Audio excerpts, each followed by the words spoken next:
Jalan kapal sedang patroli sepertinya. Ini masih ada aliran sungai dari sini. Yang jelas ini pagar lautnya masih berdiri, itu terlihat sekali. Harga kafling di Pik 2 tuh lihat 29 juta per meter persegi. Per meter, belinya 30.000. Belinya 30.000 bisa jadi 29 juta per meter kafling doang ini. Panjang-panjangnya tuh yang dikabut yang mana? Tapi kalau di sono lebih kelihatan karena ujungnya sungai muara.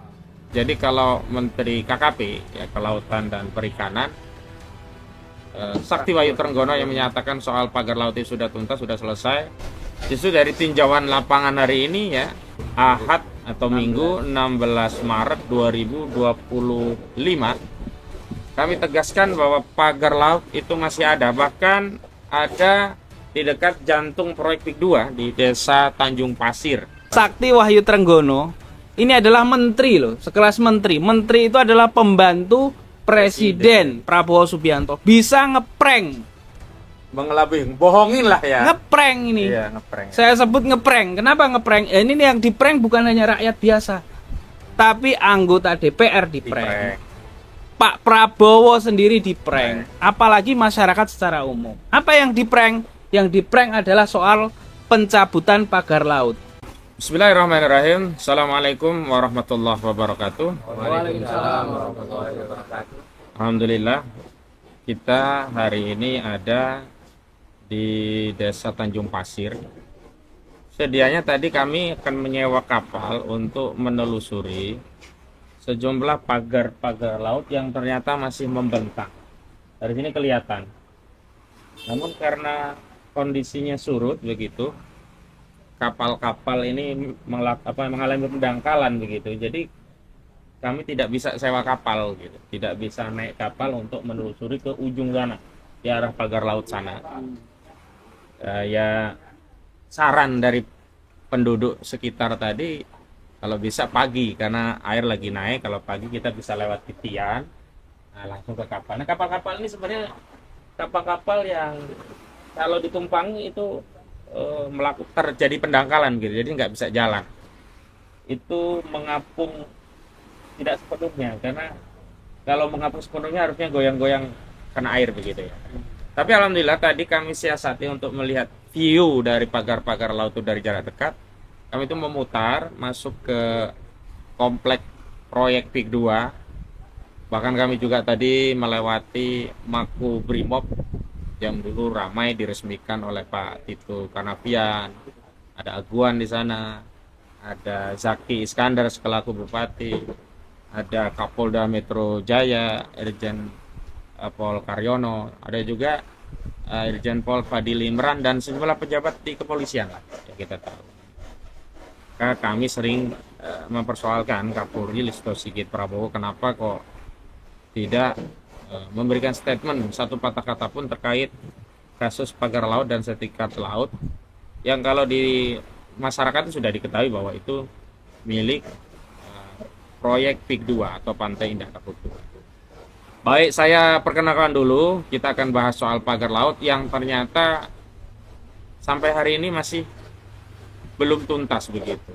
Jadi kalau Menteri KKP ya, Kelautan dan Perikanan Sakti Wahyu Trenggono yang menyatakan soal pagar laut itu sudah tuntas, sudah selesai, pelakunya Arsin dan staf desa Arsin begitu. Juga katanya sudah bersedia untuk membayar denda sejumlah 48 miliar rupiah.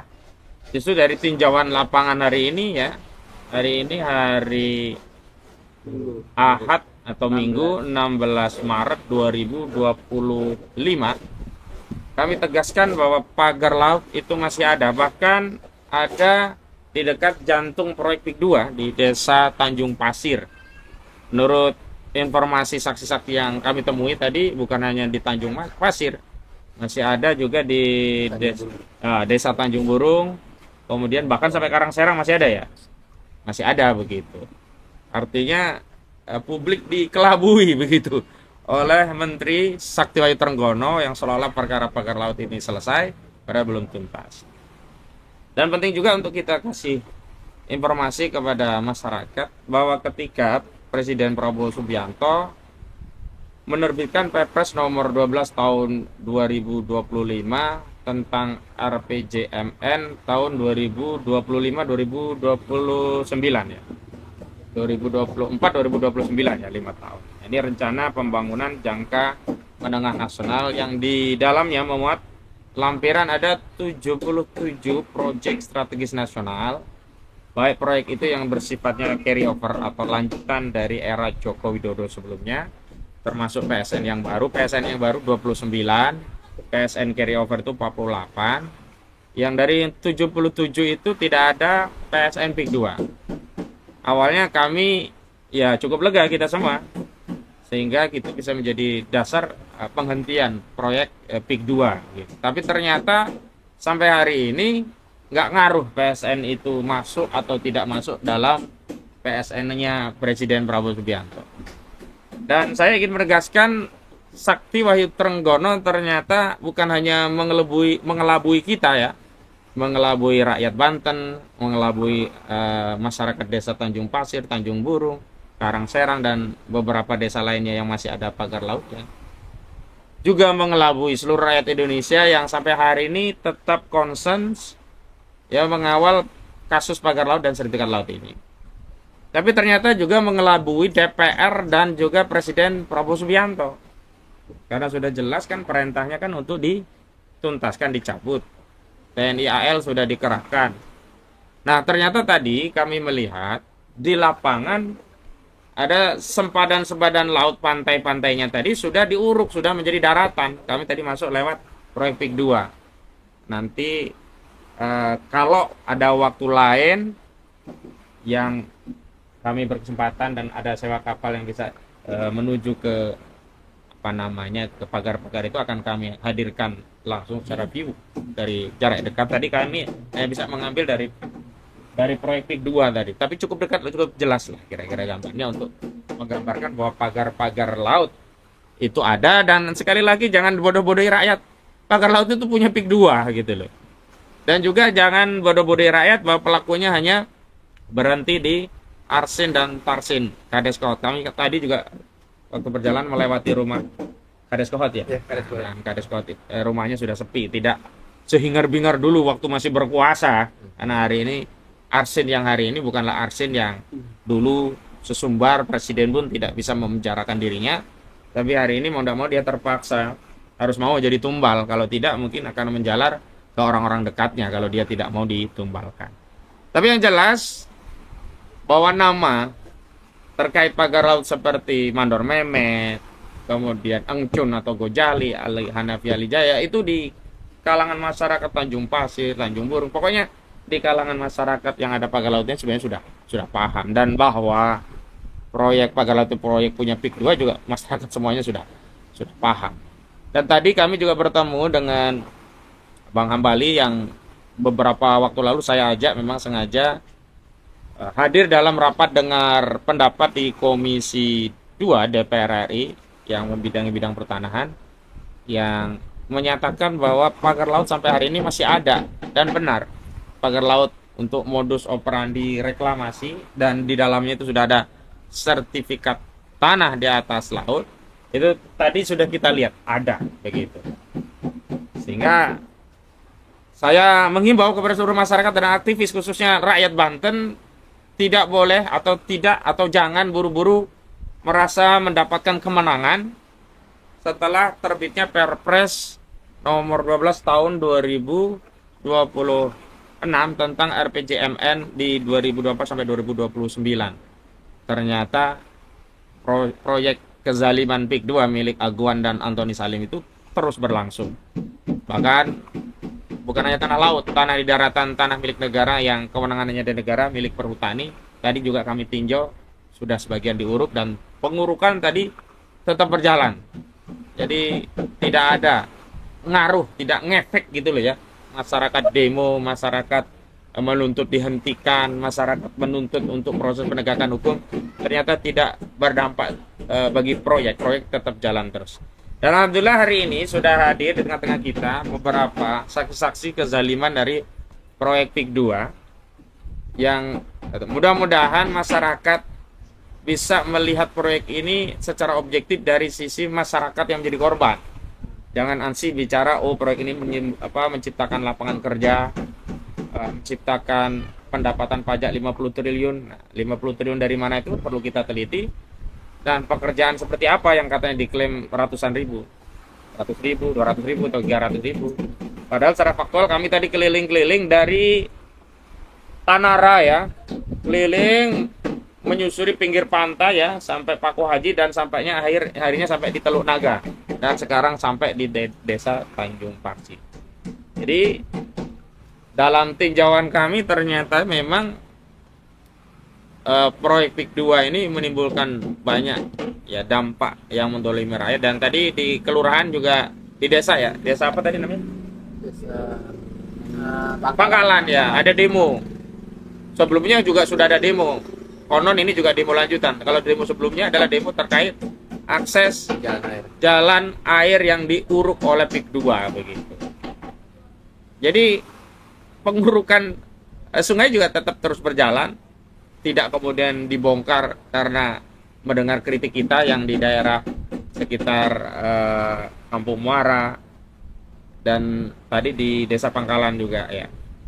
Nah, hari ini kita coba akan wawancara detail bagaimana kondisi proyek itu dan dampaknya bagi masyarakat dan apa sih sebenarnya harapan masyarakat. Nah, yang pertama di sebelah kiri saya ada Bang Jufri Salim. Nah, beliau ini tadi yang menunjukkan kepada kami, tadi sempat di zoom nggak tadi wilayahnya ya? Ya. Daerah yang menjadi kawasan perhutani ya, yang tadi juga diuruk begitu. Jadi walaupun PSN PIK 2 hanya dibatalkan, kawasan hutan lindung 1.500 hektar itu tidak boleh dikonversi menjadi wilayah industri, ternyata tetap diuruk. Ada Bang Jufri Salim, nanti bisa menjelaskan itu. Di tengah kita juga ada korban dari Kampung Muara ya, yang proses relokasinya itu dilakukan secara paksa dan dipaksa untuk ganti rugi dengan harga bangunan ya, bukan tanah saja, dengan harga yang tidak masuk akal gitu. Jadi harga yang lainnya di Limo itu 3 juta, ini dipaksa dengan harga cuma 300 ribu. Nanti kita akan tanya detailnya seperti apa. Dan sayangnya justru bukan oknum ya, kepala desa hampir semua sih ya, justru bukan melindungi rakyatnya dari kezaliman PIK 2, justru menjadi kepanjangan tangan PIK 2. Jadi justru ikut memberikan tekanan agar rakyat mengikuti apa yang diinginkan oleh perusahaannya Aguan ini. Baik, untuk yang pertama tolong Bang Jufri Salim untuk menceritakan kronologis bagaimana sih kok bisa tanah milik negara, perhutani kan perusahaan BUMN, kok tetap diuruk tadi, dan kondisinya seperti apa hari ini yang terjadi di tengah-tengah masyarakat, terutama pasca demo yang kita lakukan di Desa Kohot ya, Kecamatan Paku Haji, khususnya di kampung apa tuh? Kampung Keramat ya? Kampung Keramat. Ya, Kampung Keramat. Sekarang itu bagaimana, sebelum demo seperti apa, setelah demo seperti apa? Silakan. Oh ya, nanti kita juga akan minta pandangan ya, amatan dari masyarakat itu seperti apa, khususnya dari praktisi sosial media. Karena selama ini kita tahu kasus ini justru banyak dari sosial media. Ramainya kasus pagar laut kan awalnya sosial media, dan baru kemudian media mainstream itu ikut mengangkatnya, dan barulah ya Menteri ATR Nusron Wahid saat itu mengungkap ada 263 SHGB dan 17 SHM di laut, khususnya di pantai wilayah Kohot. Nah, Bang Jufri Salim, coba diceritakan dulu tadi masalah perhutani kok sudah diuruk itu gimana? Baik. Assalamualaikum warahmatullahi wabarakatuh. Waalaikumsalam warahmatullahi wabarakatuh. Saya asli daerah Sukawali ya. Tempat tinggal saya di Sukawali di Kampung Keramat gitu. Selama ini saya pantau untuk di tanah perhutani ini, kemarin sih sempat berhenti waktu awal-awal ya. Awal-awal ada demo itu ya. Diadain aksi tanggal 8 itu Januari itu. Yeah. Kan. Memang itu resikonya sangat luar biasa untuk pribadi saya sendiri. Bahkan saya pun dapat intimidasi yang sangat luar biasa dari para preman-preman bayaran. Ya, kalau menurut saya itu preman-preman bayaran gitu ya. dan ada sedikit pun yang mau disisihkan ke saya. Ya cuman Maksudnya apa disisihkan? Dikasih ya, duit, mau dikasih duit. keuangan gitu, dikasih duit. Berapa jumlahnya? Ya dengan nominal antara 25, 50 nyampe 100 lah gitu. 100 juta. Nah, 100 jutaan. Cuman Dari mana? Dari Agung Sedayu itu? pembicaraan Jarod tersebut sih dari orang Agung Sedayu. Agung Sedayu. Orang Jadi PT, gitu. ada utusan Agung Sedayu nawarin duit agar Bang Jupri itu diam gitulah Ya, ya. tidak Bang tutup mulut itu ya. ya, tidak ikut-ikutan lah untuk masalah ini. Lebih baik saya lapar daripada saya harus menerima uang yang tidak jelas. Itu yang akan merusak akidah saya untuk selamanya. Tetap saya terus berlanjut. Beberapa kali saya diintimidasi oleh para preman-preman bayaran. Dan dari mulai situ saya terus bersosialisasi dengan masyarakat dan para nelayan. Ya ternyata memang kezaliman ini sangat luar biasa gitu. Dan mereka pun untuk bertindak ini, yang ada di pikiran mereka ini intimidasi yang sangat luar biasa gitu. Ketakutan jadi Ketakutan. suasananya ya. Ya kayak pertama itu di pagar di daerah Alarjiban itu. Pertama kali itu nelayan itu tidak mau untuk diwawancarai sama kita karena sebelum viral pagar laut tersebut intimidasinya sangat luar biasa gitu. Tapi alhamdulillah setelah kita bujuk bahwasanya ini kita pun punya pendapat masing-masing yang harus diungkap, ya ternyata nelayan tersebut alhamdulillah bisa untuk kita ungkap. Disitulah diungkap dengan pagar laut. Gitu.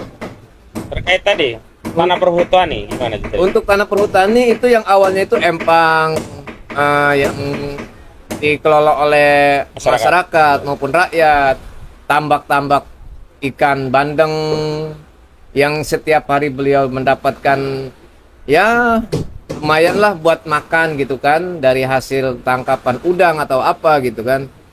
Ya sekarang sudah diuruk oleh, mungkin bisa dikategorikan itu mengatasnamakan PSN ya. Tapi kalau mereka ceritanya itu PSN Kak? Iya, mereka itu berbicaranya PSN gitu. Jadi semua proyek Agung Sedayu PIK 2 ini dalih mereka PSN semua. PSN gitu. semua. Itu yang dibicarakan oleh para, kalau menurut saya bukan aparat ya, keparat desa ini keparat bangsat gitu. Oh. Gitu. Jadi mengatasnamakan pemerintah terus PSN. Jadi leading sektor yang mendatangi masyarakat justru aparat desa untuk Aparat pembebasan desa, itu. Pembebasan itu. Saya pun waktu diintimidasi oleh para preman-preman, yaitu aparat desa yang datang ke rumah saya. Gitu. Nggak lama kemudian dari orang PT datang ke rumah saya, ya menawarkan itu yang tadi gitu. Mau membungkam sayap dengan nominal rupiah gitu. Gitu. Jadi tolong kepada pemerintah pusat, ya terutama untuk pemerintah Kabupaten Tangerang, tindak tegas gitu kan. Tapi kayaknya nggak berani kalau cuma kabupaten. Minta Pak Prabowo aja deh langsung. Ya memang ini urusannya presiden sih. Yang mengesahkan ini ya sebenarnya mah presiden lama ini, yaitu Bapak Joko Widodo. Ya tolonglah. Dan sekarang mobil-mobil tanah pun sudah mulai berkeliaran lagi. Oh sebelumnya sempat berhenti ya? Sebelumnya sempat berhenti, itu lama di daerah Paku Haji tersebut gitu kan. Dan sekarang sangat mengganggu aktivitas masyarakat Di bulan Ramadan ini. Di bulan Ramadan ini. Dan jalan-jalan raya pun udah mulai pada hancur. Ya, tadi kami lewat jalan pada banyak berlubang tadi. Berlubang Ya. gitu. Jadi kalau memang kita tidak stop sekarang ini, anak cucu kita mau dikemanakan gitu. Dan masyarakat yang sudah mendapatkan hasil daripada tambak, yang sehari-hari dia kelola, malam dia ngambil udang, pagi dia jual, yang hanya mendapatkan 100.000 atau 200.000, dia udah alhamdulillah gitu. Nah sekarang mata pencarian beliau sudah tidak ada gitu. Nah setelah mereka dibebaskan udah dibayar belum sama Agung Sedayu itu? Sebagian yang itu pembayaran hanya sebagian. Sebagian masih belum dibayar juga? Sebagian belum. Sudah Jadi, diuruk gitu? Seandainya itu kan dibilangnya tanah garapan ya. Tanah garapan yang dikelola oleh rakyat, oleh masyarakat gitu. Seandainya totalan tersebut itu 1 hektar dengan jumlah nominal andai kata 200 juta. Paling baru dikasihkan 100 juta gitu. Baru separuhnya? Iya. Dan itu yang dalihnya mereka dikasih aja udah untung gitu, Nah. karena dianggap hanya penggarap gitu. Penggarap. Lalu mereka apalagi nggak pernah garap mereka kan? Apalagi mereka nggak pernah garap. Hmm. Nah, sampai tadi di tanggal 16 Maret 2025 ternyata masih beroperasi untuk melanjutkan pengurugan. Ini mau gimana masa depan anak cucu kita nanti gitu. Tolonglah hentikan PIK 2. Dan gimana caranya agar tidak menyusahkan kepada rakyat. Dan banyak juga tanah-tanah yang belum dituntaskan setuntas-tuntasnya untuk pembayarannya. Dan untuk masalah pagar laut bukannya di Tanjung Pasir aja, termasuk di Karangserang, di Tanjung Kait, Itu masih ada. itu sedikit-sedikit masih ada. Artinya belum bersih, masih ada Belum kayak belum yang bersih. tadi kita lihat tadi itu ya. Di daerah Mau gitu. Termasuk di Paku Haji pun masih ada gitu. Saya ucapkan ribuan terima kasih kepada para TNI yang sudah ikut serta. Cuman yang kami harapkan ini, apakah ini hanya formalitas untuk membuat masyarakat ini adem, apa gimana gitu kan? Kita sebagai masyarakat awam ini ya selalu memperhatikan atas kejoliman-kejoliman mereka ini. Yang kita nggak bisa ini, hukum sudah beliau yang punya, Beliau itu siapa? yaitu orang-orang Agung Sedayu. Gak usah beliau-beliauin, mereka Gitu. gitu aja. Mereka, Iya. gitu.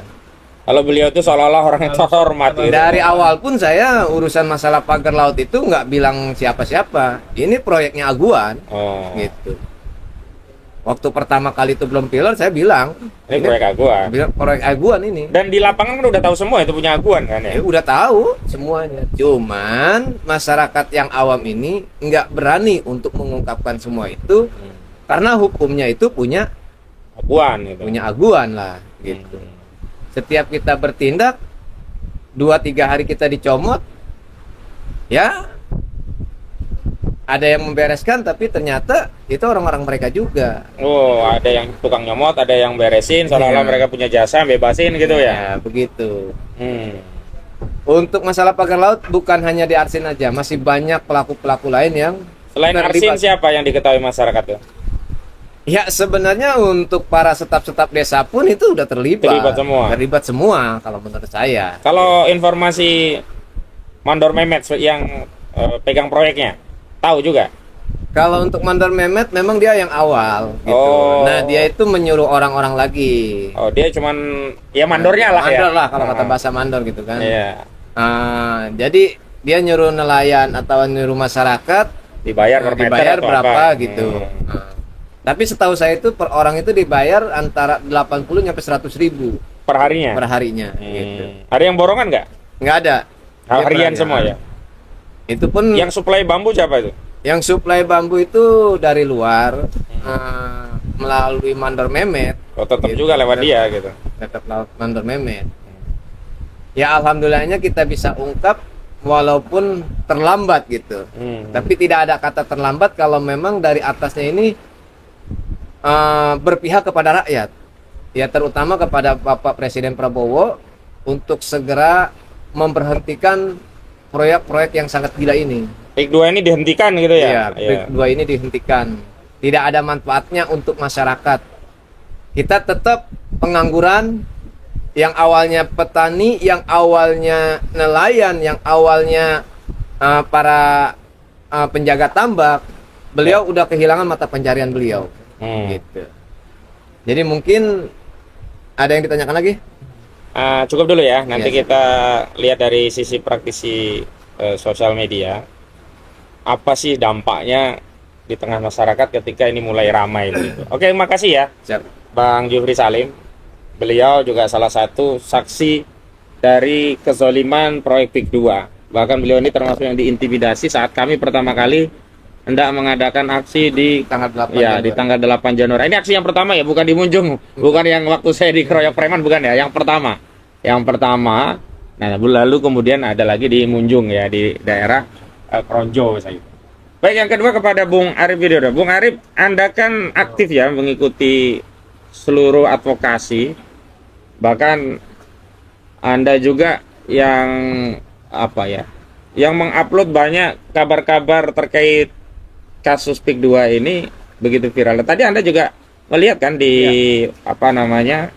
Di proyek PIK 2 itu kan semeter baru couplingnya saja berapa tadi? 29 juta ya atau 30 juta tadi? 29. Nah, 29 juta padahal membebaskan dari rakyat cuma 50 juta, ada yang baru dibayar separuh, 50 juta lagi, 50.000 per meter.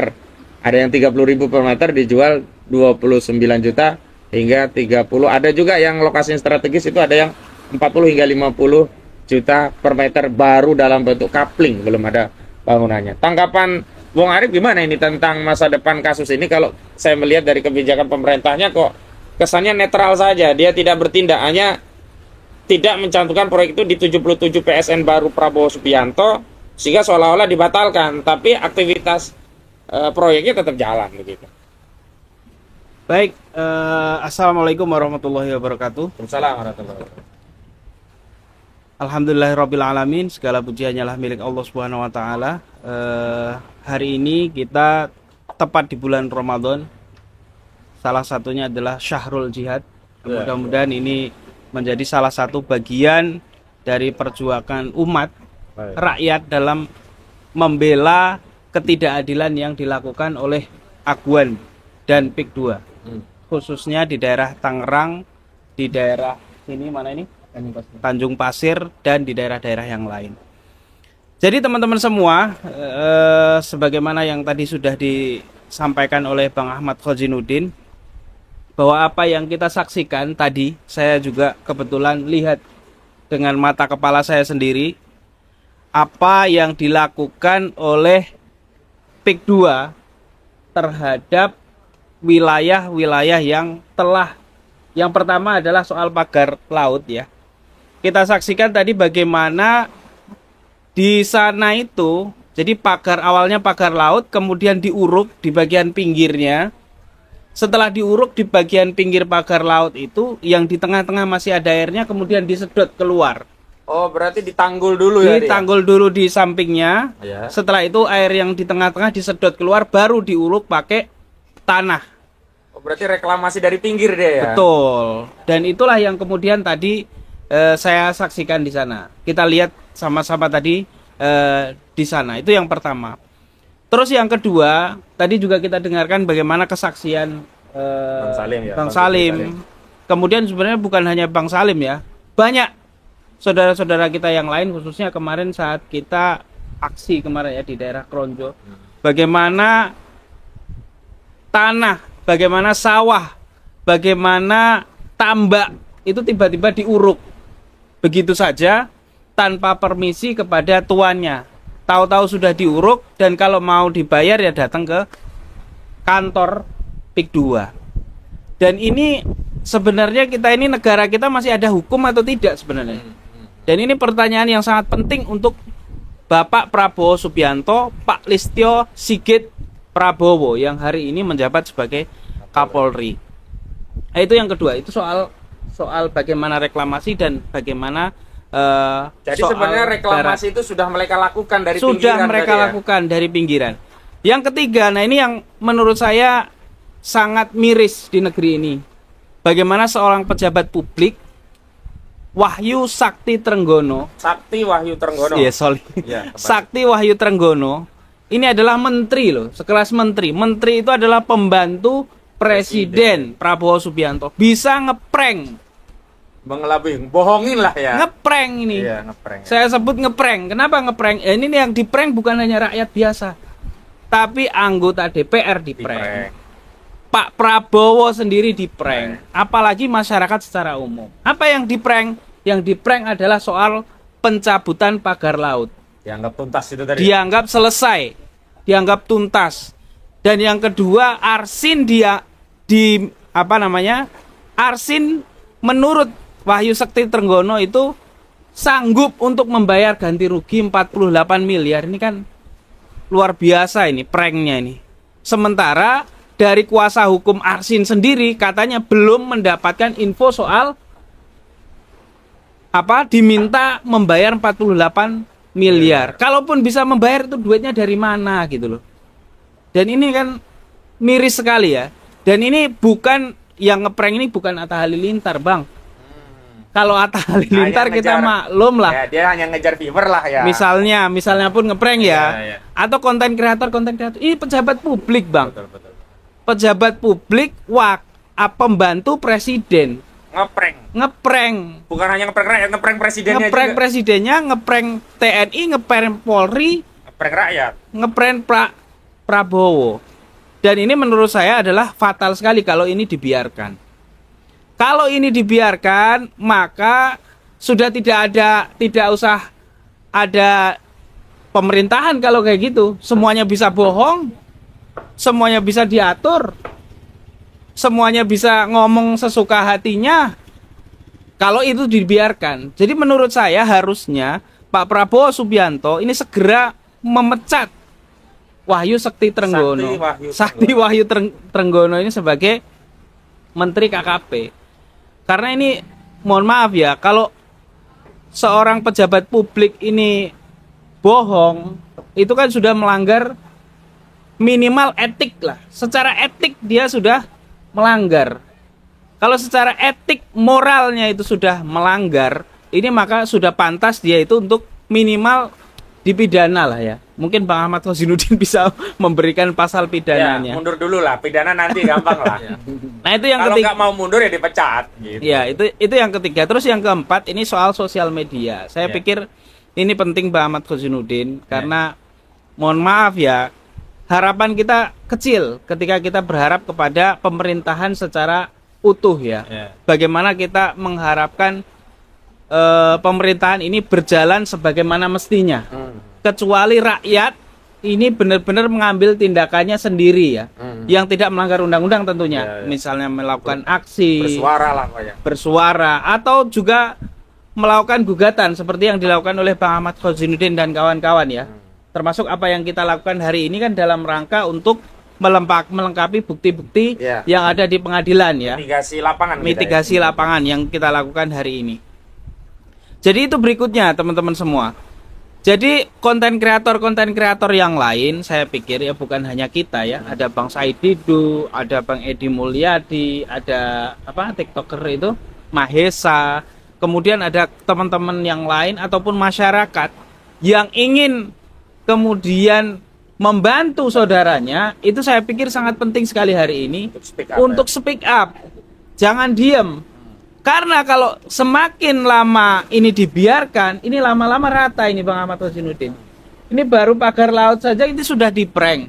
Ini lama-lama tadi saya dengar ada salah satu kesaksian warga, itu sebelah sana itu sudah diuruk. Sudah jadi daratan. Dan kita lihat tadi sendiri, kita lihat sendirilah. Bagaimana sudah terjadi daratan di sana. Nah, ini kalau kita biarkan lama-lama ini benar-benar menjadi seperti yang dikatakan oleh Bang Said Didu, adanya negara dalam negara. Apalagi tadi juga kita lihat seperti yang disampaikan Bang Ahmad Khosinuddin. Bayangkan ya, harga tanah kafling, belum dibangun tanah ini. Baru kafling tanahnya ini, per meter persegi itu 29 juta. Siapa yang bisa beli 29 juta masyarakat sini, bayangkan. Semeter 29 juta. Kalau kita bilang 10 meter aja sudah 290 juta Bang Ahmad Khosinuddin. Itu 10 meter loh. 10 meter tuh berapa sih 10 meter? Nah, makanya tidak heran tadi kita lihat di sana, tadi kita ketemu dengan salah satu orang yang konon menurut Bang Hambali itu orang bukan dari Indonesia tapi dari Singapura tadi yang ingin investasi di negeri kita, Bang Ahmad Khosinuddin.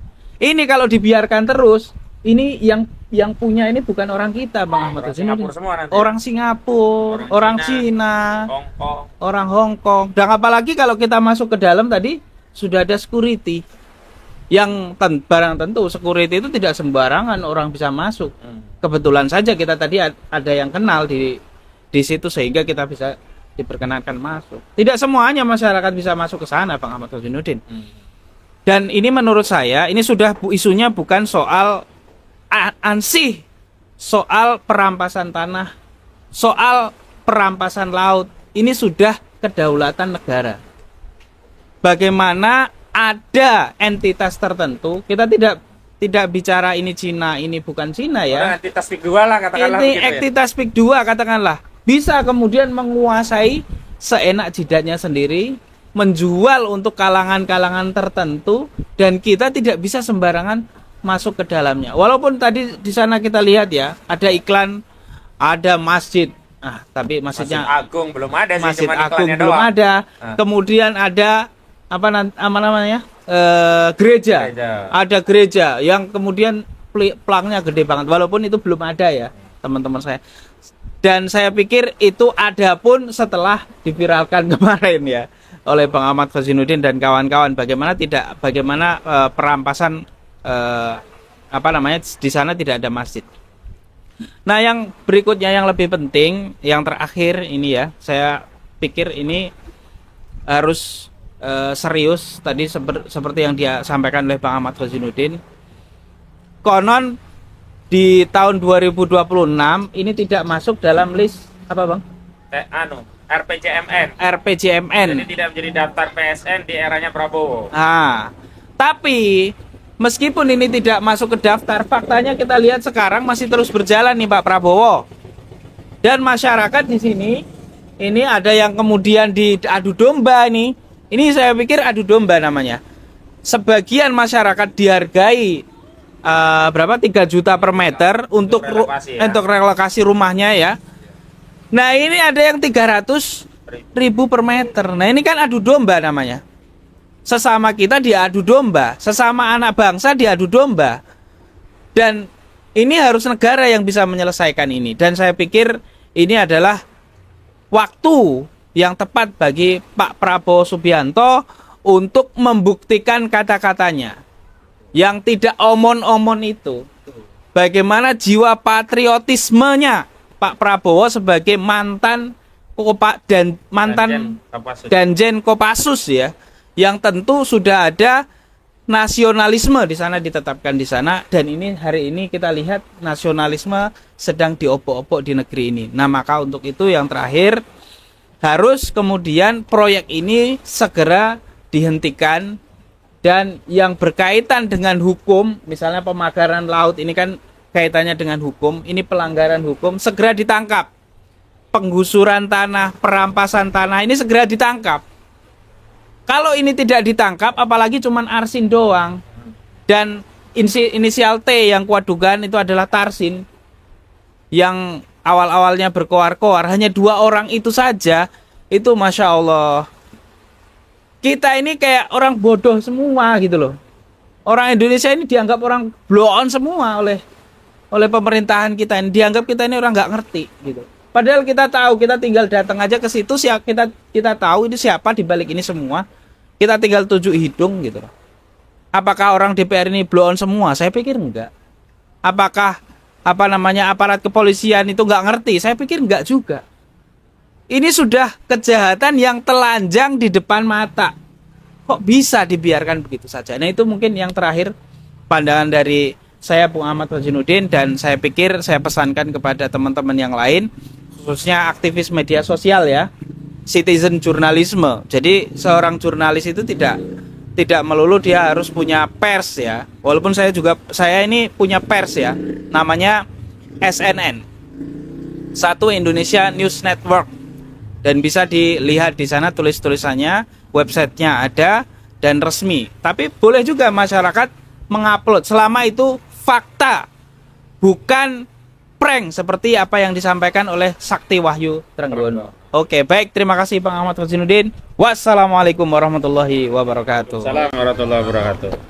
Memang kami sudah sampaikan ke rapat dengar pendapat DPR RI Komisi 2 bagaimana bukan hanya Sakti Wahyu Trenggono ya, bagaimana juga Menteri ATR Kepala BPN Nusron Wahid juga ngeprank ngeprank masyarakat seolah-olah pejabatnya sudah diberi sanksi tegas dan diturunkan dari jabatannya, padahal salah satu pejabatnya justru sudah pensiun yang berinisial JS. JS itu kan mantan Kantah Kabupaten Tangerang, udah pensiun. Lalu diberi sanksi tegas apa orang sudah pensiun gitu. Nah, sekarang kita masuk kepada fakta bahwa kezaliman itu bukan hanya yang tanahnya dirampas secara paksa. Kenapa kami selalu konsisten menyebut merampas? Karena tidak ada keridoan gitu loh. Siapa yang ridho tanah diambil paksa kemudian diberi pengganti rugi cuma 50.000, ada yang 30.000 gitu. Ternyata bukan hanya tanah, ini rumah pun mau dipaksa direlokasi. Modusnya juga dipaksa dengan intimidasi. Nah, ini ada contohnya dari Kampung Muara. Kampung Muara itu desanya apa? Desa Muara, Kecamatan Teluk Naga, Kabupaten Tangerang. Ini ada 2 orang yang datang yang ingin curhatlah kepada pemerintah, curhat kepada Presiden Prabowo. Ya, maksudnya begini, bolehlah Pak Prabowo itu joget-joget di hadapan publik, berkomitmen akan ini itu, tapi fakta yang ditunggu oleh masyarakat adalah hadirnya negara untuk memberikan keadilan. Jangan hanya hadirnya negara cuman absen habis itu ditinggalkan. Ini kan pada kasus pagar laut ini kan negara hanya absen habis itu ditinggal. Nah, sekarang rakyat harus bertempur lagi nih dengan oligarki jahat perampas tanah rakyat. Pertama diperkenalkan dirinya dulu, kemudian ceritakan apa yang terjadi begitu. Ya, sambil pegang agak dikit. Nah, agak dikit. Ya. Kamera mungkin bisa di-shoot. Ya, agak dipegang juga nggak apa-apa biar suaranya jelas ya. Assalamualaikum warahmatullahi wabarakatuh. Waalaikumsalam warahmatullahi wabarakatuh. Nama saya Madin. Madin, ya. Kenceng aja nggak apa-apa suaranya. Iya. Dari Agak deketin. Nah, Jadi bangunan yang RT 1617 itu harganya normal. berapa normal? 3.275.000. Nah, itu Kampung Muara juga. Muara satu batian, ngukurnya sama, hari lain sama. Satu hamparan lah Iya, ya, satu ya. hamparan lah, begini kayak begini dah nih. Hamparan. Di RT 19 ada juga. Berapa rumah tuh yang diambil? 5. Nah, Harganya bagus juga 3 juta. 3.275. Sekarang tinggal RT 18 19 harganya 300. 300.000. Iya. Jadi dari 3 juta yang ini dipaksa 300. 300 sekarang mau pindah kemana? Masyarakat.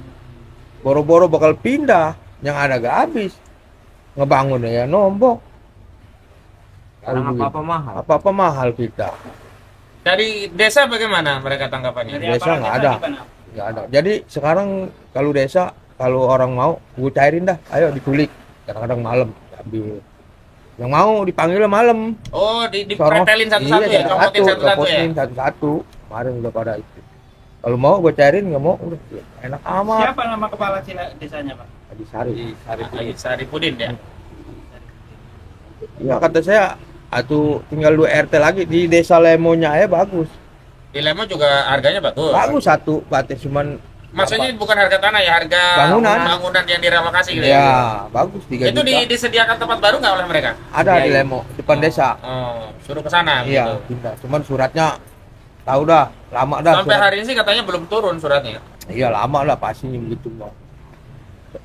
Kalau yang namanya satu amparan Batian Lemo Muara kan sama. Kenapa bisa beda? PT-nya sama, ininya sama, Proyeknya juga proyek sama. sama. Nah, bisa beda. Berarti ada main lah ke situ ayo udah. Kemarin rapat di kecamatan mana nggak begitu juga di kecamatan nggak Nggak ada putusan juga. nggak ada, masih segitu-gitu juga. Luraga nggak bisa ngomong, gitu-gitu juga. Makanya warga mah bukan nggak mau, kalau harganya setuju ya siap. Kalau harganya 3 juta, kalau nggak 3 juta janganlah, bertahan udah. Ada berapa kakak, Pak, yang ada di sini? Ada berapa? Kalau yang belum direlokasi 100, 120. 120. Nah, itu soal kondisi, Pak. Kan kayak kemarin saya dengar, Masuk nggak suaranya? Kenapa? yang saya dengar kemarin kalau lagi rob banjir ya, Pak. Iya betul banjir. Banjir. Itu kenapa bisa banjir? Ya habis Karena kepegat. kalinya diuruk. Diuruk. Bahkan sampai sekarang masih diuruk kali. Oh, sungai diuruk juga.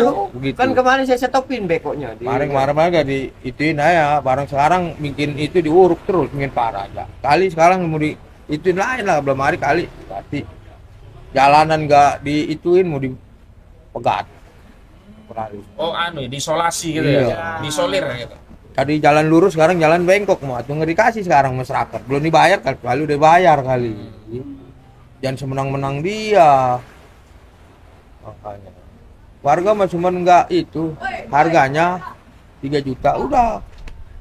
Dan kebayang ini 300 bakal apa, cukup dari mana orang berumah yang ada. Ini namanya gusuran mah satu dapatnya 2, masa gusuran yang ada habis. Contohnya udah ada yang di ujung, ada yang punya rumah habis. Sekarang mau pindah pakai duit, angkut-angkutan perabotan, harganya nggak sesuai mah yang ada. Atau 2025 sekarang harga 300 nggak ada. Apa-apa mahal bang. Mahal. Ya sebenarnya nggak mau neko-neko karena udah ada contoh 3 juta samain gitu. Iya, Ya. begitu harga mah nggak ada cerita nggak mau diitin, yang penting harga sama, udah siap. Arti ini mau bertahan aja kokoh. Dipanggil ke kecamatan desa berapa kali? 3 kali. Segitu juga. Dipanggil pengembang begitu juga Pak Haji Eman. Haji Eman masih itu juga. 300 juga. Orang PT-nya. Naik lagi 200 jadi gope Gope. 500. Karena kemarin ada yang ditambahin 20 juta. Katanya sih apaan Uang 20 juta? kerohiman. Uang Masa kerohiman. tanah pribadi dikasih uang kerohiman? Emang tanah penggarap? Karena Yang punya kan itu rumah. hak milik tanahnya. SHM semua ya. Enggak, jadi enggak ada SHM. Demam, Ada masih aktif. AJB, Giri. ada Giri. Oh, iya, iya. Itu kan milik. Karena belum ditingkatin Iya, aja Belum ya. ditingkatin. Orang kemarin ada yang cair mau ditambahin 20 juta katanya apaan? Ada kalau bacanya apa tulisannya uang kerohiman. Rohiman nggak ngakui hak kita berarti ya. Iya. Soalnya kita di situ orang terlantar ya. Iya. Terus ya udah kamu pergi aja nih kasih Iya. kerohiman gitu. Orang tanah kita kok. Itu rata-rata udah berapa lama tinggal di situ warga? Waduh dari kecil. Dari masih belum lah. Masih orang. Kecil itu. Udah turun temurun lah Iya, ya. udah di situ. Masa yang lain segitu kita ke belakangan lagi. Banyak kan orang-orang dia. Orang-orang dia yang tadinya bekas ngedukung. Oh. Masih keluarganya masih banyak di situ. Di RT 19 18. Sekarang yang orang-orang dia mah belum cerita digusur, tanah udah dapat pinggir jalan. Oh, udah dicariin tanah dia? Iya. Tinggal yang Jadi memang dipecah belah ya di tengah Waduh, masyarakat ya. Ada betul. yang diangkat ya, Iya, iya. dikasih fasilitas, iya. mayoritasnya diinjak. Orang Iya. kemarin di keluarga dia ya atas bawah 2,5. Oh, di atas juga dihitung. Iya. Itu, Tinggal kan ada 2,5 yang jualan. double. Iya, iya. Masa kita 300, keluarganya 2,5 atas bawah, dibayarnya dicepolin. Aduh, cicil, iya. Kata saya, wah ini udah ketahuan dah bermainnya udah ini mah. Harapannya kepada pemerintah seperti apa ini? Ya minta tolong lah kalau bisa mah, tolong diituin. Dijembatani lah Iya, ya. dibatin. Karena lemah Jadi, kita kalau nego lemah. sendiri ya. Lemah udah nggak bisa. Orang kepala desanya udah diinjak, udah nggak bisa berkutik, nggak bakal gua ngebelain masyarakat. Yang ada mau gue injak kalian. Iya. Udah ketahuan masyarakat pakai ditulung-tulungin. Tapi kalau giliran butuh dicariin. Udah begini mah kagak. Makanya. Maka kepala desa sekarang udah nggak ada ceritanya, udah orang bener, orang itu semua udah. Iya, iya. Namanya daerah pesisir mah. Udah nggak bakal nulungin masyarakat, nggak ada. Yang ada injak. Kalau dia nulungin mah ngapain dia? Melawan masyarakat. Itu kemarin di desa. Saya jangan disamain kayak di Kohot. Bangunan 300 gope, nggak ada. Kalau di Muara mah lain. Jangan apa jelek keturunan cucu saya. Kata dia begitu. Tiba-tiba sekarang 300 dia mah ya. Dia juga ngomong, jangan apa jelek keturunan saya. Waktu itu kan direkam nggak dikasih di desa, jangan direkam. Nggak ada 300, nggak ada gope, kata dia. Yang disamain desa Muara mah orang suratnya asli, kata dia. Hak milik ini mah namanya kalau di Kohot mah katanya sebagian garapan dah tanah PT, kata dia. Dia juga ngomong sekarang 300. Aduh, kata saya, waduh nggak habis pikir. Ngukurnya sama, hari sama, tiba-tiba 300. Tadinya kalau 300 mah kita ngebangun. Kan Pak Haji Eman udah yang tanah kosong suruh bangun. Beresin. Kalau kemarin kan dibilang kalau 300 mah pas saya nggak bangun. Bangunan ngapain saya bangun? Yang ada kerugi. Tang pinjem Tang pinjem. dibelain. Kan warga mah Yang nyuruh siapa itu? Sudah ngebangun. tadi kan Haji Eman waktu itu. Dan yang tanah-tanah kosong Yang tanah kosong jadinya yang belum lah, dibangun nih belum lahan dibangun, kosong. dibangun lagi. Biar dapat ganti rugi gede gitu. Iya. Orang PT, orang PT juga itu Haji Eman. Kan sekarang kan Haji Eman yang itu sama siapa itu. PT-nya apa? Sedayu atau pakai kukuh gitu? Enggak tahu dong. Pokoknya punya pik 2 gitu. Dua Ada. ya. Dua sih, bangunan. Tapi yang jelas mah dari kuku PT-nya mau PT Kuku Bima kali ya. Kuku Mandiri Lestari. Iya. Bukan Kuku Bima. Iya. Kuku Bima betua. Iya. Kuku Mandiri. Udah. Ya, ada tambahan? Udah enggak usah. Baik. Hadirnya negara itu adalah untuk memberikan pelayanan sekaligus perlindungan kepada rakyatnya. Di proyek PIK 2 ini, Pak Prabowo Subianto, mohon maaf, dengan sangat terpaksa, saya ingin katakan kepada Pak Prabowo, negara tidak hadir. Memang benar, negara sempat hadir sebentar saja. Hanya ketika masyarakat ramai membincangkan pagar laut dan sertifikat laut. Ibaratnya, negara hanya setor muka, absen sebentar, habis itu berpaling badan, dan meninggalkan rakyatnya sendirian untuk berjuang melawan kezoliman proyek punya PIK 2, punya Aguan dan Antoni Salim ini. Karena itu saya kira saya juga kawan-kawan dan masyarakat di sini tentu menginginkan negara hadir dengan cara apa? Memediasi dan menyelesaikan masalah ini. Makanya dalam gugatan kami yang kami harapkan dalam tuntutan kami di Pengadilan Negeri Jakarta Pusat adalah yang pertama, proyek ini baik PSN-nya maupun di luar PSN-nya, proyek PIK 2 ini dihentikan. Karena ada peran negara, maka negara harus selalu segera melakukan audit. Diaudit, dipisahkan mana yang belum dibayar, mana yang sudah dibayar, mana yang tidak masuk wilayah PSN, mana yang mereka tidak mau dikembalikan, mana yang harganya tidak cocok, renegosiasi ulang, mana yang itu memang belum dibayar dan itu diambil secara paksa pidana, diproses hukum. Dan kami sudah menyampaikan di rapat dengar pendapat DPR RI, apa yang terjadi hari ini, ternyata para mafia tanah yang mencari proyek-proyek dengan merampas tanah rakyat ini justru dilayani oleh kebijakan negara melalui PP nomor 18 tahun 2021. Karena itu jika Presiden Prabowo Subianto serius ingin bertindak melindungi dan melayani rakyat, pertama tentu saja melakukan audit, dan yang kedua membatalkan PP 18 2021, karena dengan dasar PP itulah proses perampasan tanah di negeri ini terjadi secara sistematis, struktural, masif dan brutal. Demikian kami report dari Desa Tanjung Pasir, tepatnya di pantai Desa Tanjung Pasir, Kecamatan Teluk Naga, Kabupaten Tangerang. Terima kasih atas perhatiannya. Kami akhiri. Assalamualaikum warahmatullahi wabarakatuh. Waalaikumsalam.